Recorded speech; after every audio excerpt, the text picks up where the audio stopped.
On glancing over my notes of the 70-odd cases in which I have during the last 8 years studied the methods of my friend Sherlock Holmes, I find many tragic, some comic, a large number merely strange, but none commonplace. For, working as he did rather for the love of his art than for the acquirement of wealth, he refused to associate himself with any investigation which did not tend toward the unusual and even the fantastic. Of all these varied cases, however, I cannot recall any which presented more singular features than that which was associated with the well-known Surrey family of the Roylotts of Stoke Moran. The events in question occurred in the early days of my association with Holmes, when we were sharing rooms as bachelors in Baker Street. It is possible that I might have placed them upon record before, but a promise of secrecy was made at the time, from which I have only been freed during the last month by the untimely death of the lady to whom the pledge was given. It is perhaps as well that the facts should now come to light, for I have reasons to know that there are widespread rumors as to the death of Dr. Grimesby Roylott which tend to make the matter even more terrible than the truth. It was early in April in the year 83 that I woke one morning to find Sherlock Holmes standing, fully dressed, by the side of my bed. He was a late riser, as a rule, and as the clock on the mantelpiece showed me that it was only 7:15, I blinked up at him in some surprise, and perhaps just a little resentment, for I was myself regular in my habits. "Very sorry to knock you up, Watson," said he, "but it's the common lot this morning. Mrs. Hudson has been knocked up. She retorted upon me, and I on you." "What is it then? A fire?" "No, a client. It seems that a young lady has arrived in a considerable state of excitement who insists upon seeing me. She is waiting now in the sitting-room. Now, when young ladies wander about the metropolis at this hour of the morning and knock sleepy people up out of their beds, I presume that it is something very pressing which they have to communicate. Should it prove to be an interesting case, you would, I am sure, wish to follow it from the outset. I thought, at any rate, that I should call you and give you the chance. My dear fellow, I would not miss it for anything. I had no keener pleasure than in following Holmes in his professional investigations, and in admiring the rapid deductions, as swift as intuitions, and yet always founded on a logical basis with which he unraveled the problems which were submitted to him. I rapidly threw on my clothes and was ready in a few minutes to accompany my friend down to the sitting-room. A lady dressed in black and heavily veiled, who had been sitting by the window, rose as we entered. "Good morning, madam," said Holmes cheerily. "My name is Sherlock Holmes. This is my intimate friend and associate, Dr. Watson, before whom you can speak as freely as before myself. Ha! I am glad to see that Mrs. Hudson has had the good sense to light the fire. Pray draw up to it, and I shall order you a hot cup of coffee, for I observe that you are shivering." "It is not cold which makes me shiver," said the woman in a low voice, changing her seat as requested. "What, then?" "It is fear, Mr. Holmes. It is terror." She raised her veil as she spoke, and we could see that she was indeed in a pitiable state of agitation, her face all drawn and gray, with restless, frightened eyes, like those of some hunted animal. Her features and figure were those of a woman of 30, but her hair was shot with premature gray, and her expression was weary and haggard. Sherlock Holmes ran her over with one of his quick, all-comprehensive glances. "You must not fear," said he soothingly, bending forward and patting her forearm. "We shall soon set matters right, I have no doubt. You have come in by train this morning, I see." "You know me, then?" "No, but I observed the second half of a return ticket in the palm of your left glove. You must have started early, and yet you have had a good drive in a dog-cart along heavy roads before you reached the station." The lady gave a violent start and stared in bewilderment at my companion. "There is no mystery, my dear madam," said he, smiling. "The left arm of your jacket is spattered with mud in no less than 7 places. The marks are perfectly fresh. There is no vehicle save a dog-cart which throws up mud in that way, and then only when you sit on the left-hand side of the driver." "Whatever your reasons may be, you are perfectly correct," said she. I started from home before 6, reached Leatherhead at 20 past, and came in by the first train to Waterloo. Sir, I can stand this strain no longer. I shall go mad if it continues. I have no one to turn to, none save only one who cares for me, and he, poor fellow, can be of little aid. I have heard of you, Mr. Holmes. I have heard of you from Mrs. Farintosh, whom you helped in the hour of her sore need. It was from her that I had your address. Oh, sir, do you not think that you could help me too, and at least throw a little light through the dense darkness which surrounds me? At present it is out of my power to reward you for your services, but in a month or 6 weeks I shall be married, with the control of my own income, and then at least you shall not find me ungrateful. Holmes turned to his desk, and unlocking it, drew out a small case-book, which he consulted. Farintosh, said he. Yes, I recall the case. It was concerned with an opal tiara. I think it was before your time, Watson. I can only say, madam, that I shall be happy to devote the same care to your case as I did to that of your friend. As to reward, my profession is its own reward, but you are at liberty to defray whatever expenses I may be put to at the time which suits you best. And now I beg that you will lay everything before us that may help us in forming an opinion upon the matter.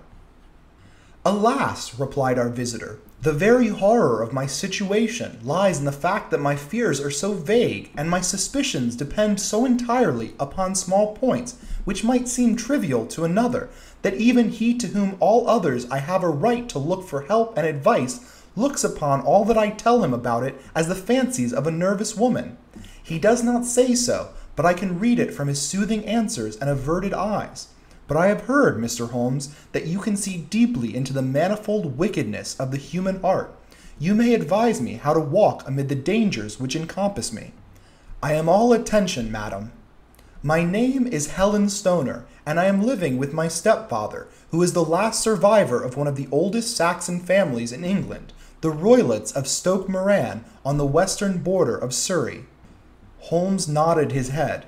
The name is familiar to me, said he. The family was at the time among the richest in England. The family was at one time among the richest in England, and the estates extended over the borders into Berkshire in the north and Hampshire in the west. In the last century, however, 4 successive heirs were of a dissolute and wasteful disposition, and the family ruin was eventually completed by a gambler in the days of the Regency. Nothing was left save a few acres of ground and the 200-year-old house, which is itself crushed under a heavy mortgage. The last squire dragged out his existence there, living the horrible life of an aristocratic pauper.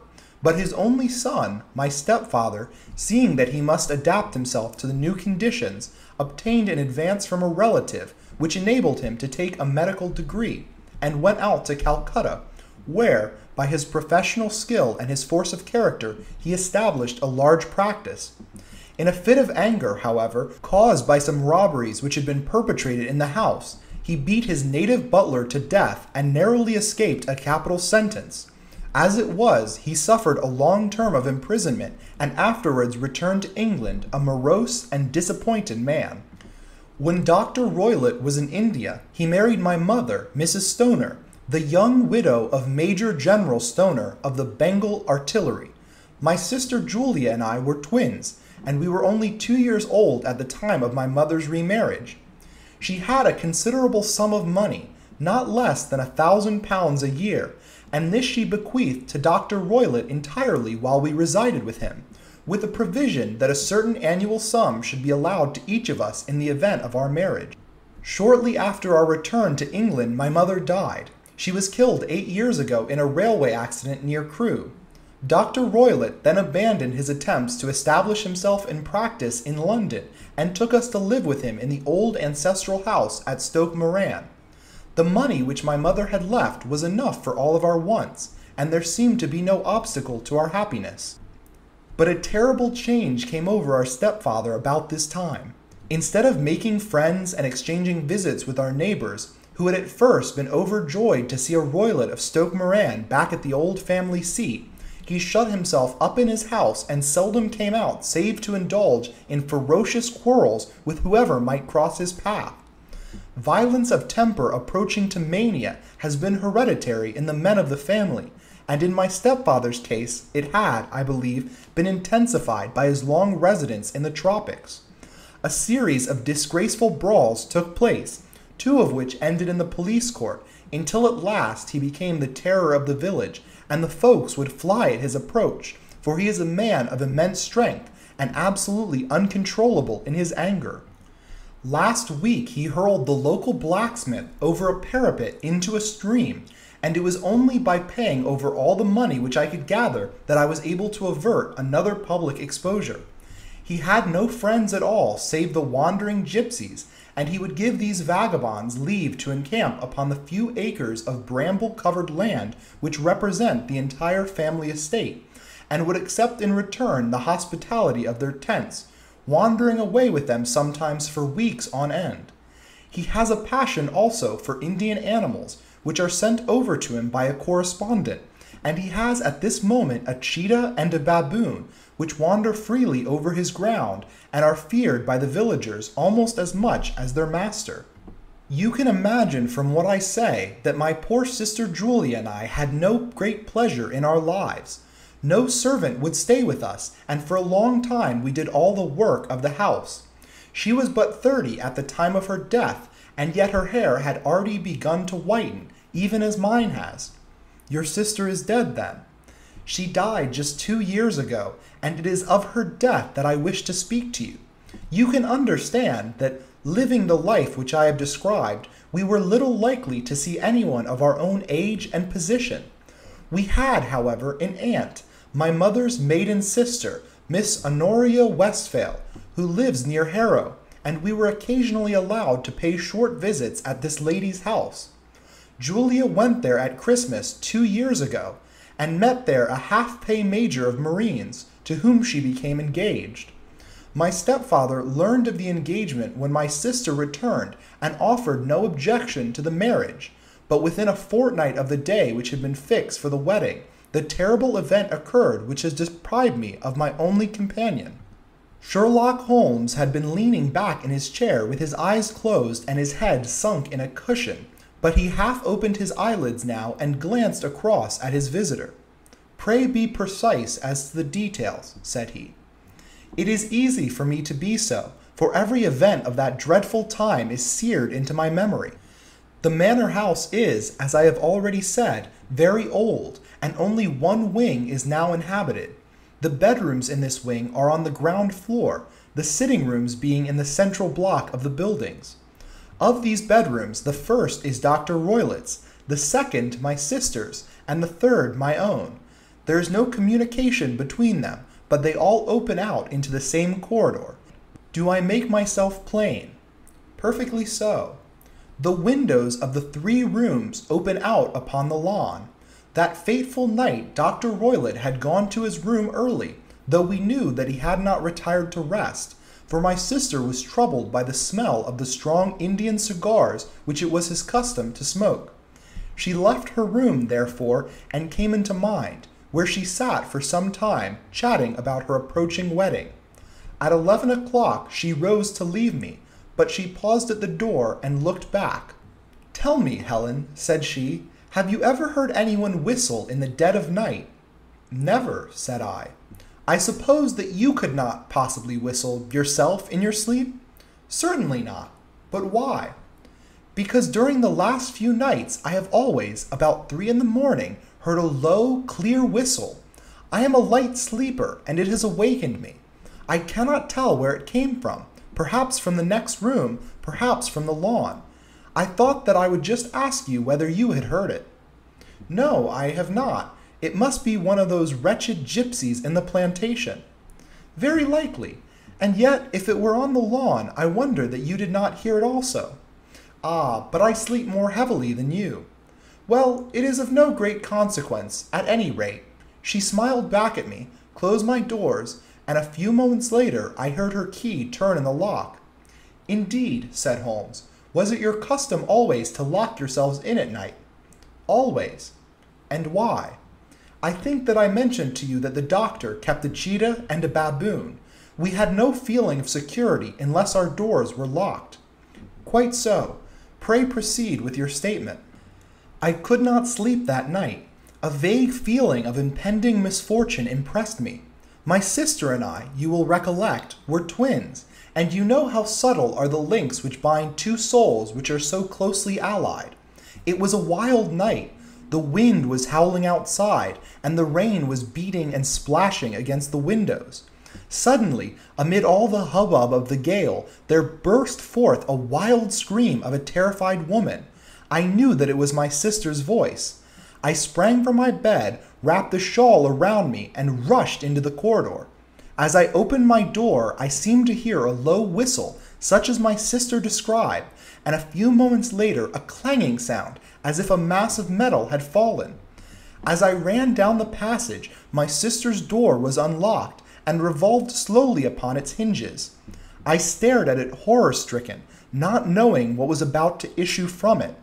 By the light of the corridor lamp, I saw my sister appear at the opening, her face blanched with terror, her eyes groping for help, her whole figure swaying to and fro like that of a drunkard. I ran to her and threw my arms round her, but at that moment her knees seemed to give way and she fell to the ground. She writhed as one who is in terrible pain, and her limbs were dreadfully convulsed. At first I thought that she had not recognized me, but as I bent over her, she suddenly shrieked out in a voice which I shall never forget. "Oh my God, Helen, it was the band, the Speckled Band!" There was nothing else which she would fain have said, and she stabbed with her finger into the air in the direction of the doctor's room, but a fresh convulsion seized her and choked her word. I rushed out, calling loudly for my stepfather, and I met him hastening from his room in his dressing gown. When he reached my sister's side, she was unconscious, and though he poured brandy down her throat and sent for medical aid from the village, all efforts were in vain, for she slowly sank and died without recovering her consciousness. Such was the dreadful end of my beloved sister. "One moment," said Holmes. "Are you sure about this whistle and metallic sound? Could you swear to it?" "That was what the county coroner asked me at the inquiry. It is my strong impression that I heard it, and yet, among the crash of the gale and the creaking of an old house, I may possibly have been deceived." "Was your sister dressed?" "No, she was in her nightdress. In her right hand was found the charred stump of a match, and in her left a matchbox, showing that she had struck a light and looked about her when the alarm took place. That is important. And what conclusions did the coroner come to?" "He investigated the case with great care, for Dr. Roylett's conduct had been notorious in the county, but he was unable to find any satisfactory cause of death. My evidence showed that the door had been fastened upon the inner side, and the windows were blocked by old-fashioned shutters with broad iron bars, which were secured every night.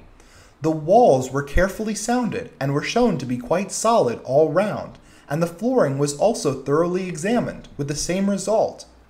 The chimney is wide, but it is barred up by 4 large staples. It is certain, therefore, that my sister was quite alone when she met her end. Beside, there were no marks of any violence upon her." "How about poison?" "The doctors examined her for it, but without success." "What do you think this unfortunate lady died of, then?" "It is my belief that she died of pure fear and nervous shock, though what it was that frightened her I cannot imagine." "Were there gypsies in the plantation at the time?" "Yes, there are nearly always some there." "Ah, and what did you gather from this allusion to a band, a speckled band?" "Sometimes I have thought that it was merely the wild talk of delirium, sometimes that it may have referred to some band of people, perhaps to these very gypsies in the plantation. I do not know whether the spotted handkerchiefs which so many of them wear over their heads might have suggested the strange adjective which she used." Holmes shook his head like a man who is far from being satisfied. "These are very deep waters," said he. "Pray go on with your narrative." 2 years have passed since then, and my life has been until lately lonelier than ever. A month ago, however, a dear friend, whom I have known for many years, has done me the honor to ask my hand in marriage. His name is Armitage, Percy Armitage, the second son of Mr. Armitage, of Cranewater, near Reading. My stepfather has offered no opposition to the match, and we are to be married in the course of the spring. 2 days ago some repairs were started in the west wing of the building, and my bedroom wall has been pierced, so that I have had to move into the chamber in which my sister died, and to sleep in the very bed in which she slept. Imagine, then, my thrill of terror when last night, as I lay awake, thinking over her terrible fate, I suddenly heard in the silence of the night the low whistle which had been the herald of her own death.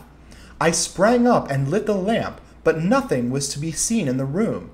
I was too shaken to go to bed again, however, so I dressed, and as soon as it was daylight, I slipped down, got a dog-cart at the Crown Inn, which is opposite, and drove to Letterhead, from whence I have come on this morning, with the object of seeing you and asking your advice. You have done wisely, said my friend, but have you told me all? Yes, all. Miss Roylott, you have not. You are screening your stepfather. Why? What do you mean? For answer, Holmes pushed back the frill of black lace which fringed the hand that lay on our visitor's knee. 5 little livid spots, the marks of 4 fingers and a thumb, were printed upon the white wrist. You have been cruelly used, said Holmes. The lady colored deeply and covered over her injured wrist. He is a hard man, she said, and perhaps he hardly knows his own strength. There was a long silence, during which Holmes leaned his chin upon his hands and stared into the crackling fire. This is a very deep business, he said at last. There are 1,000 details which I should desire to know before I decide upon our course of action. Yet we have not a moment to lose. If we were to come to Stoke Moran today, would it be possible for us to see over these rooms without the knowledge of your stepfather? As it happens, he spoke of coming into town today upon some most important business. It is probable that he will be away all day, and that there would be nothing to disturb you. We have a housekeeper now, but she is old and foolish, and I could easily get her out of the way. Excellent. You are not averse to this trip, Watson? By no means. Then we shall both come. What are you going to do yourself? I have 1 or 2 things which I should wish to do now that I am in town, but I shall return by the 12 o'clock train, so as to be there in time for your coming. And you may expect us early in the afternoon. I have myself some small business matters to attend to. Will you not wait and breakfast? No, I must go. My heart is lightened already since I have confided my trouble to you. I shall look forward to seeing you again this afternoon. She dropped her thick black veil over her face and glided from the room. And what do you think of it all, Watson? Asked Sherlock Holmes, leaning back in his chair. It seems to me to be a most dark and sinister business. Dark enough and sinister enough. Yet if the lady is correct in saying that the flooring and walls are sound, and that the door, window, and chimney are impassable, then her sister must have undoubtedly been alone when she met her mysterious end. What becomes, then, of these nocturnal whistles, and what of the peculiar words of the dying woman? I cannot think. When you combine the ideas of whistles at night, the presence of a band of gypsies who are on intimate terms with this old doctor, the fact that we have every reason to believe that the doctor has an interest in preventing his stepdaughter's marriage, the dying allusion to a band, and finally, the fact that Miss Helen Stoner heard a metallic clang, which might have been caused by one of those great metal bars that secured the shutters falling back into its place, I think that there is good ground to think that the mystery may be cleared along those lines. But what, then, did the gypsies do? I cannot imagine. I see many objections to any such theory. And so do I. It is precisely for that reason that we are going to Stoke Moran this day. I want to see whether the objections are fatal, or if they may be explained away. But what in the name of the devil? Ejaculation had been drawn from my companion by the fact that our door had suddenly been dashed open, and that a huge man had framed himself in the aperture.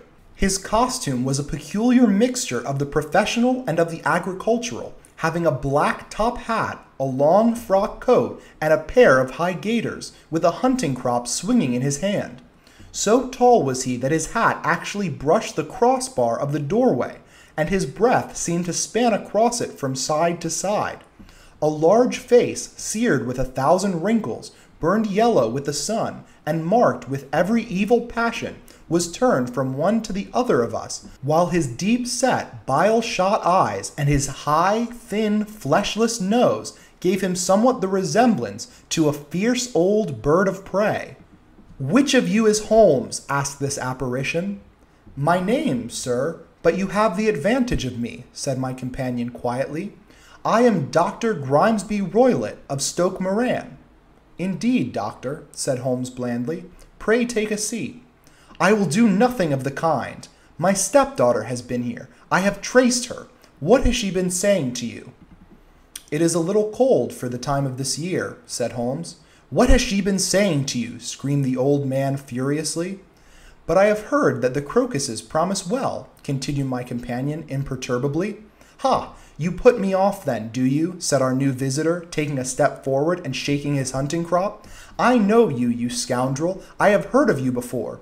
You are Holmes, the meddler." My friend smiled. "Holmes, the busybody." His smile broadened. "Holmes, the Scotland Yard Jack-in-Office." Holmes chuckled heartily. "Your conversation is most entertaining," said he. "When you go out, close the door, for there is a decided draught." "I will go when I have had my say. Don't you dare meddle in my affairs. I know that Miss Stoner has been here. I traced her. I am a dangerous man to fall foul of. See here." He stepped swiftly forward, seized the poker, and bent it into a curve with his huge brown hands. "See that you keep yourself out of my grip," he snarled, and hurled the twisted poker into the fireplace. He strode out of the room. "He seems a very amiable person," said Holmes, laughing. "I am not quite so bulky, but if he had remained, I might have shown him that my grip was not much more feeble than his own." As he spoke, he picked up the steel poker, and with a sudden effort, straightened it out again. "Fancy his having the insolence to confound me with the official detective force. This incident gives zest to our investigation, however, and I only trust that our little friend will not suffer from her imprudence in allowing this brute to trace her. And now, Watson, we shall order breakfast, and afterwards I shall walk down to Doctors' Commons, where I hope to get some data which may help us in this matter." It was nearly 1 o'clock when Sherlock Holmes returned from his excursion. He held in his hand a sheet of blue paper, scrawled over with notes and figures. "I have seen the will of the deceased wife. To determine its exact meaning, I have been obliged to work out the present prices of the investments with which it is concerned. The total income, which at the time of the wife's death was little short of 1,100, is now, through the fall in agricultural prices, worth not more than £750. Each daughter can claim an income of £250 in case of marriage. It is evident, therefore, that if both girls had married, this beauty would have been a mere pittance, while even one of them would cripple him to a very serious extent. My morning's work has not been wasted, since it is proved that he has the very strongest motives for standing in the way of anything of the sort. And now, Watson, this is too serious for dawdling, especially as the old man is aware that we are interesting ourselves in his affairs. So if you are ready, we shall call a cab and drive to Waterloo. I should be very much obliged if you would slip your revolver into your pocket. In Ellie's No. 2 is an excellent argument with gentlemen who can twist steel pokers into knots. That and a toothbrush are, I think, all that we need." At Waterloo, we were fortunate in catching a train for Leatherhead, where we hired a trap at the station inn and drove for 4 or 5 miles through the lovely Surrey lanes. It was a perfect day, with a bright sun and a few fleecy clouds in the heavens.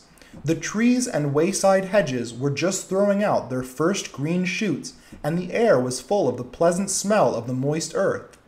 To me, there was a strange contrast between the sweet promise of the spring and this sinister quest upon which we were engaged.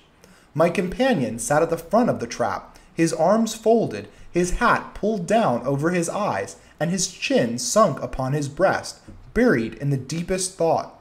Suddenly, however, he started, tapped me on the shoulder, and pointed over the meadows. "Look there," said he. A heavily timbered park stretched up in a gentle slope, thickening into a grove at the highest point. From amid the branches there jutted out the grey gables and the high roof of a very old mansion. "Stoke Moran?" said he. Yes, sir, that be the house of Dr. Grimesby Roylott, remarked the driver. There is some building going on there, said Holmes. That is where we are going. There's the village, said the driver, pointing to a cluster of roofs some distance to the left. But if you want to get to the house, you'll find it shorter to get over this stile, and so by the footpath over the fields.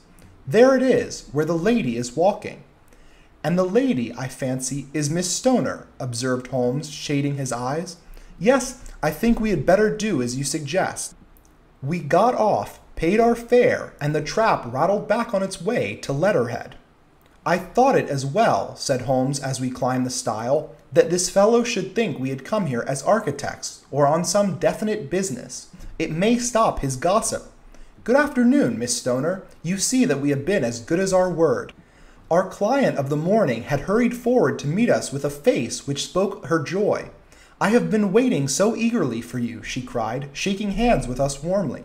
All has turned out splendidly. Dr. Roylott has gone to town, and it is unlikely that he will be back before evening. We have had the pleasure of making the doctor's acquaintance, said Holmes, and in a few words he sketched out what had occurred. Miss Stoner turned white to the lips as she listened. Good heavens, she cried, he has followed me then. So it appears. He is so cunning that I never know when I am safe from him. What will he say when he returns? He must guard himself, for he may find that there is someone more cunning than himself upon his track. You must lock yourself up from him tonight. If he is violent, we shall take you away to your aunt's at Harrow. Now, we must make the best use of our time, so kindly take us at once to the rooms which we are to examine. The building was of gray, lichen-blotched stone, with a high central portion and two curving wings, like the claws of a crab, thrown out on each side. In one of these wings the windows were broken and blocked with wooden boards, while the roof was partly caved in, a picture of ruin. The central portion was in little better repair, but the right-hand block was comparatively modern, and the blinds in the windows, with the blue smoke curling up from the chimneys, showed that this was where the family resided. Some scaffolding had been erected against the end wall, and the stonework had been broken into, but there were no signs of any workmen at the moment of our visit. Holmes walked slowly up and down the ill-trimmed lawn, and examined with deep attention the outsides of the windows. This, I take it, belongs to the room in which you used to sleep, the center one to your sister's, and the one next to it the main building to Dr. Roylott's chamber. Exactly so, but I am now sleeping in the middle one, pending the alterations, as I understand. By the way, there does not seem to be any pressing need for repairs at the end wall. There were none. I believe that it was an excuse to move me from my room. Ah, that is suggestive. Now, on the other side of this narrow wing runs the corridor from which these three rooms open. There are windows in it, of course. Yes, but very small ones, too narrow for anyone to pass through. As you both locked your doors at night, your rooms were unapproachable from that side. Now, would you have the kindness to go into your room and bar your shutters?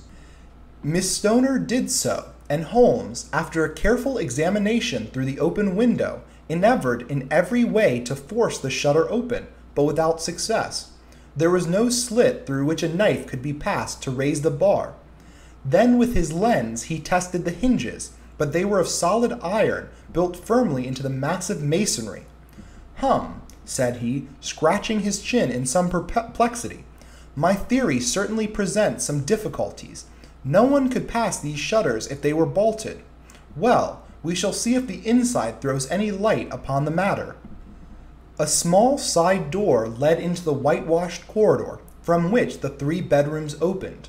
Holmes refused to examine the third chamber, so we passed at once to the second, that in which Miss Stoner was now sleeping, and in which her sister had met with her fate.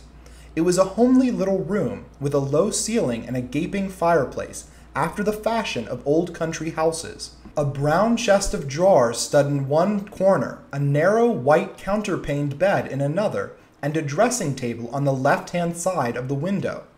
These articles, with two small wicker-work chairs, made up all the furniture in the room, save for a square of Wilton carpet in the center.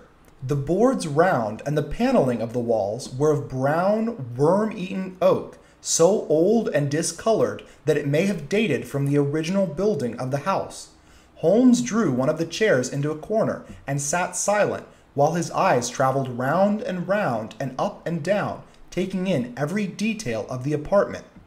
"Where does that bell communicate with?" he asked at last, pointing to a thick bell rope which hung down beside the bed, the tassel actually lying upon the pillow. "It goes to the housekeeper's room." "It looks newer than the other things." "Yes, it was only put there a couple of years ago." "Your sister asked for it, I suppose?" "No, I never heard of her using it. We always used to get what we wanted for ourselves. Indeed, it seemed unnecessary to put so nice a bell pull there. You will excuse me for a few minutes while I satisfy myself as to this floor." He threw himself down upon his face with his lens in his hand and crawled swiftly backward and forward, examining minutely the cracks between the boards. Then he did the same with the woodwork with which the chamber was paneled. Finally, he walked over to the bed and spent some time in staring at it and in running his eye up and down the wall. Finally, he took the bell rope in his hand and gave it a brisk tug. "Why, it's a dummy," said he. "Won't it ring?" "No, it is not even attached to a wire. This is very interesting. You can see now that it is fastened to a hook just above where the little opening for the ventilator is." "How very absurd! I never noticed that before." "Very strange," muttered Holmes, pulling at the rope. "There are one or two very singular points about this room. For example, what a fool a builder must be to open a ventilator into another room, when, with the same trouble, he might have communicated with the outside air." "That is also quite modern," said the lady. "Done about the same time as the bell rope?" remarked Holmes. "Yes, there were several little changes carried out about that time." "They seem to have been that of a most interesting character, dummy bell ropes and ventilators which do not ventilate. With your permission, Miss Stoner, we shall now carry our researches into the inner apartment." Dr. Grimesby Roylett's chamber was larger than that of his stepdaughter, but was as plainly furnished. A camp bed, a small wooden shelf full of books, mostly of a technical character, an armchair beside the bed, a plain wooden chair against the wall, a round table, and a large iron safe were the principal things which met the eye. Holmes walked slowly round and examined each and all of them with the keenest interest. "What's in here?" he asked, tapping the safe. "My stepfather's business papers." "Oh, you have seen inside then?" "Only once, some years ago. I remember that it was full of papers." "There isn't a cat in it, for example?" "No. What a strange idea." "Well, look at this." He took up a small saucer of milk which stood on the top of it. "No, we don't keep a cat, but there is a cheetah and a baboon." "Ah, yes, of course.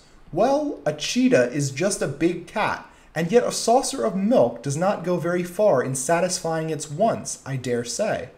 There is one point which I should wish to determine." He squatted down in front of the wooden chair and examined the seat of it with greatest attention. "Thank you, that is quite settled," said he, rising and putting his lens in his pocket. "Hullo, there is something interesting." The object which had caught his eye was a small dog lash hung on one corner of the bed.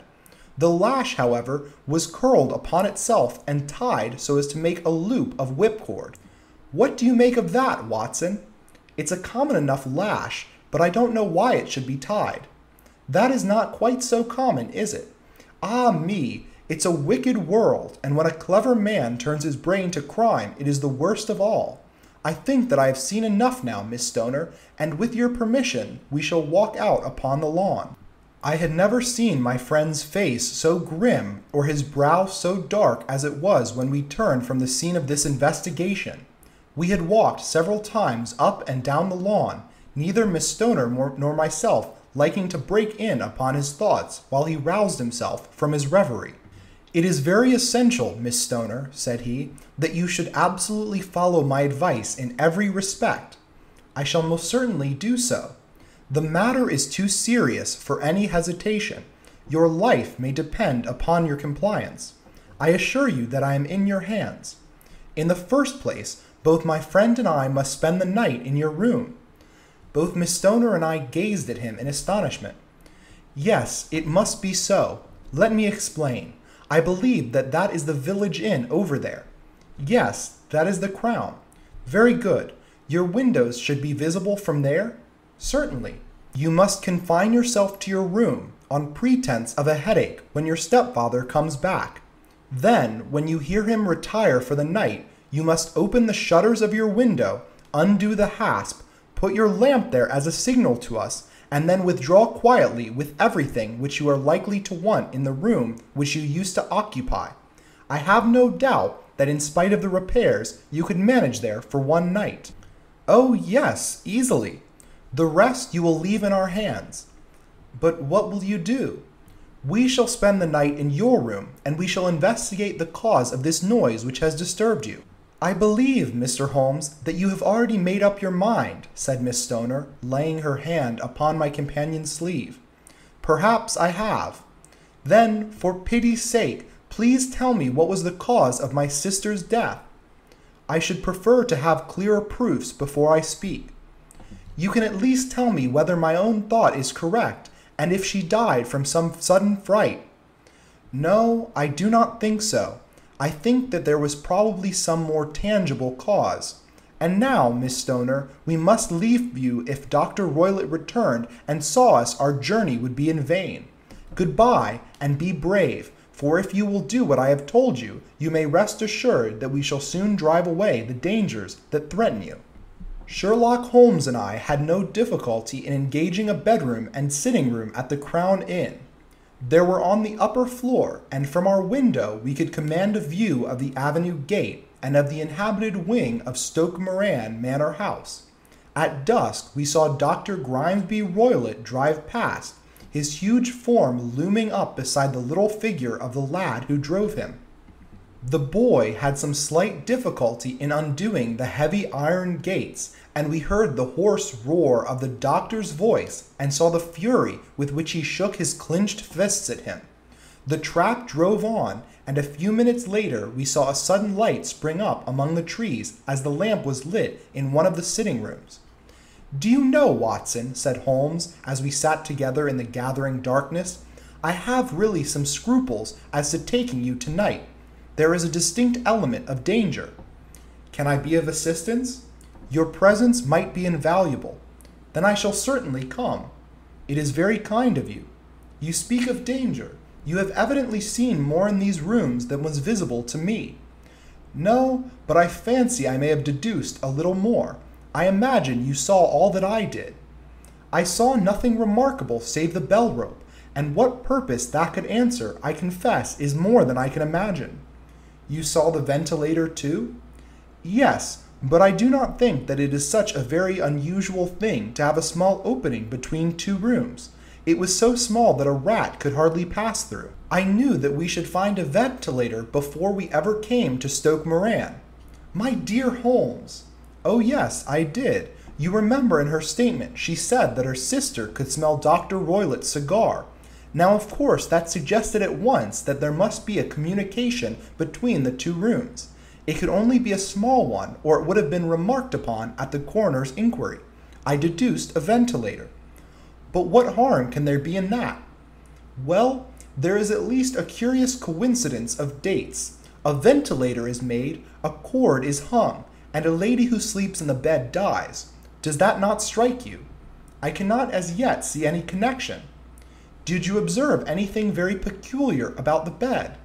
"No. It was clamped to the floor. Did you ever see a bed fastened like that before?" "I cannot say that I have." "The lady could not move her bed.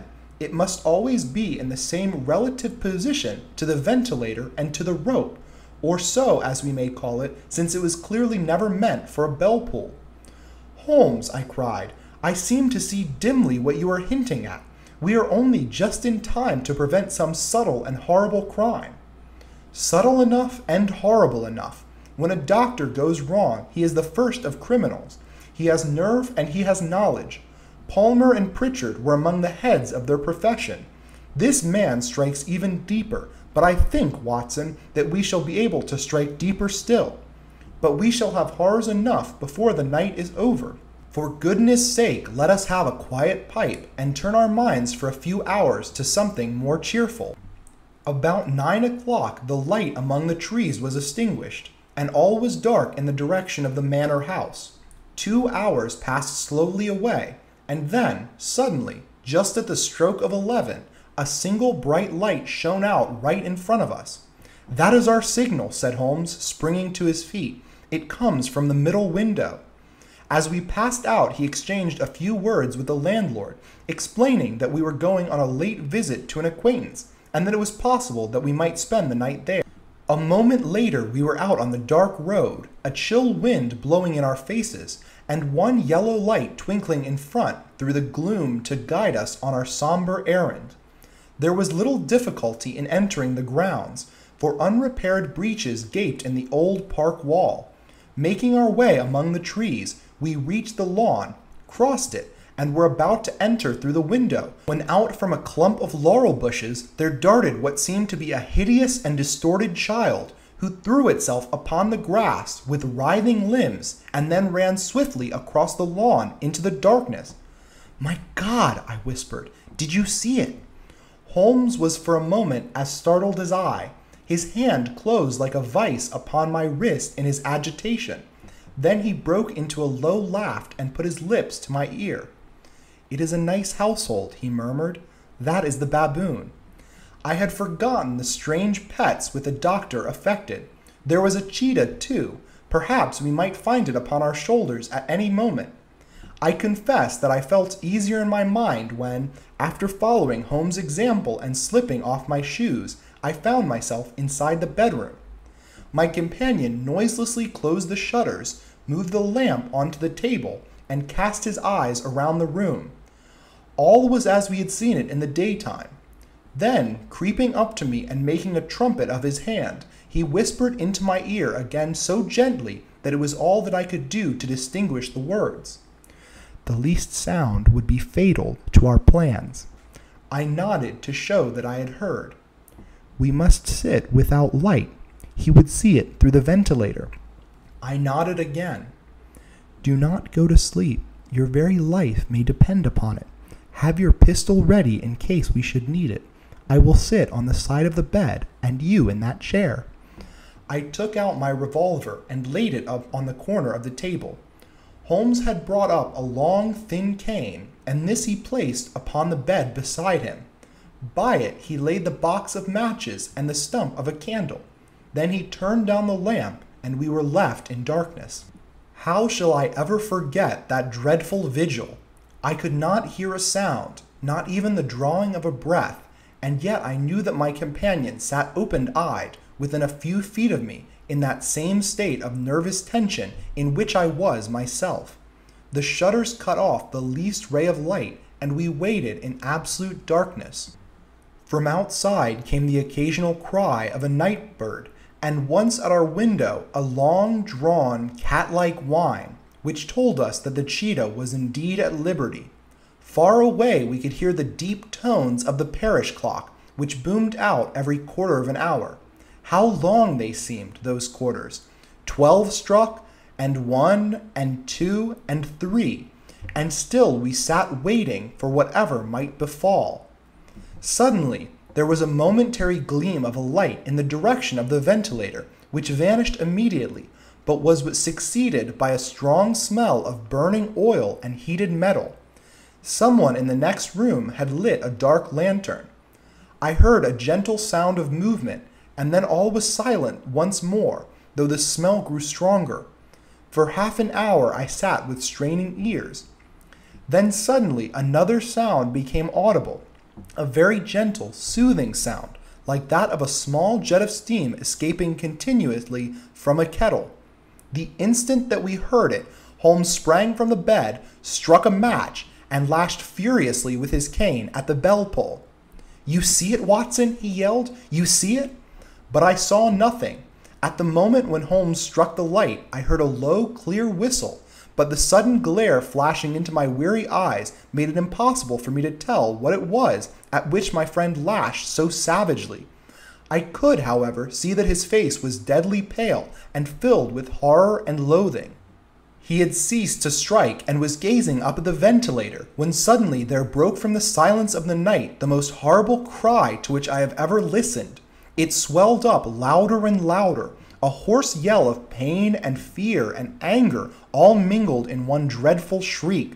They say that away down in the village, and even in the distant parsonage, that cry raised the sleepers from their beds. It struck cold to our hearts, and I stood gazing at Holmes, and he at me, until the last echoes of it had died away into the silence from which it rose. "What can it mean?" I gasped. "It means that it is all over," Holmes answered, "and perhaps, after all, it is for the best. Take your pistol, and we will enter Dr. Roylott's room." It was a singular sight which met our eyes. On the table stood a dark lantern with the shutter half open, throwing a brilliant beam of light upon the iron safe, the door of which was ajar. Beside this table, on the wooden chair, sat Dr. Grimesby Roylott, clad in a long gray dressing gown, his bare ankles protruding underneath, and his feet thrust into red, heelless Turkish slippers. Across his lap lay the short stock with the long lash which we had noticed during the day. His chair was cockled upward, and his eyes were fixed in a dreadful, rigid stare at the corner of the ceiling. Round his brow he had a peculiar yellow band, with brownish speckles, which seemed to be bound tightly around his head. As we entered, he made neither sound nor motion. "The band! The speckled band!" whispered Holmes. I took a step forward. In an instant his strange headgear began to move, and there reared itself from among his hair the squat diamond-shaped head and puffed neck of a loathsome serpent. "It is a swamp adder," cried Holmes, "the deadliest snake in India. He has died within 10 seconds of being bitten. Violence does, in truth, recoil upon the violent, and the schemer falls into the pit which he digs for another. Let us thrust this creature back into its den, and we can then remove Miss Stoner to some place of shelter and let the county police know what has happened." As he spoke, he drew the dog whip softly from the dead man's lap, and throwing the noose round the reptile's neck, he drew it from its horrid perch, and carrying it at arm's length, threw it into the iron safe, which he closed upon it. Such are the true facts of the death of Dr. Grimesby Roylott of Stoke Moran. It is not necessary that I should prolong a narrative which has already run to too great a length by telling how we broke the sad news to the terrified girl, how we conveyed her by the morning train to the care of her good aunt at Harrow, of how the slow process of official inquiry came to the conclusion that the doctor met his fate while indiscreetly playing with a dangerous pet. The little which I had yet to learn of the case was told to me by Sherlock Holmes as we traveled back next day. "I had," said he, "come to an entirely erroneous conclusion, which shows, my dear Watson, how dangerous it always is to reason from insufficient data. The presence of the gypsies, and the use of the word band, which was used by the poor girl, no doubt, to explain the appearance which she had caught a hurried glance of by the light of her match, were sufficient to put me upon an entirely wrong scent. I can only claim the merit that I instantly reconsidered my position when, however, it became clear to me that whatever danger threatened an occupant of the room could not come either from the window or the door. My attention was speedily drawn, as I have already remarked to you, to this ventilator, and to the bell rope which hung down to the bed. The discovery that this was a dummy, and that the bed was clamped to the floor, instantly gave rise to the suspicion that the rope was there as a bridge for passing something through the hole and coming to the bed. The idea of a snake instantly occurred to me, and when I coupled it with my knowledge that the doctor was furnished with a supply of creatures from India, I felt I was probably on the right track. The idea of using a form of poison which could not possibly be discovered by any chemical test was just such a one as would occur to a clever and ruthless man who had had an Eastern training. The rapidity with which such a poison would take effect would also, from his point of view, be an advantage. It would be a sharp-eyed coroner, indeed, who could distinguish the two little dark punctures which would show where the poison fangs had done their work. Then I thought of the whistle. Of course, he must recall the snake before the morning light revealed it to the victim. He had trained it, probably by the use of the milk which we saw, to return to him when summoned. He would put it through the ventilator at the hour that he thought best, with the certainty that it would crawl down the rope and land on the bed. It might or might not bite the occupant. Perhaps she might escape every night for a week, but sooner or later she must fall a victim. I had come to these conclusions before ever I had entered his room. An inspection of his chair showed me that he had been in the habit of standing on it, which of course would be necessary in order that he should reach the ventilator. The sight of the safe, the saucer of milk, and the loop of whipcord were enough to finally dispel any doubts which may have remained. The metallic clang heard by Miss Stoner was obviously caused by her stepfather hastily closing the door of his safe upon its terrible occupant. Having once made up my mind, you know the steps which I took in order to put the matter to the proof. I heard the creature hiss, as I have no doubt that you did also, and instantly lit the light and attacked it, with the result of driving it through the ventilator, and also with the result of causing it to turn upon its master on the other side. Some of the blows of my cane came home, and roused its snakish temper, so that it flew upon the first person it saw. In this way I am no doubt indirectly responsible for Dr. Grimesby Roylett's death, and I cannot say that it is likely to weigh very heavily on my conscience. So ends the adventure of the Speckled Band.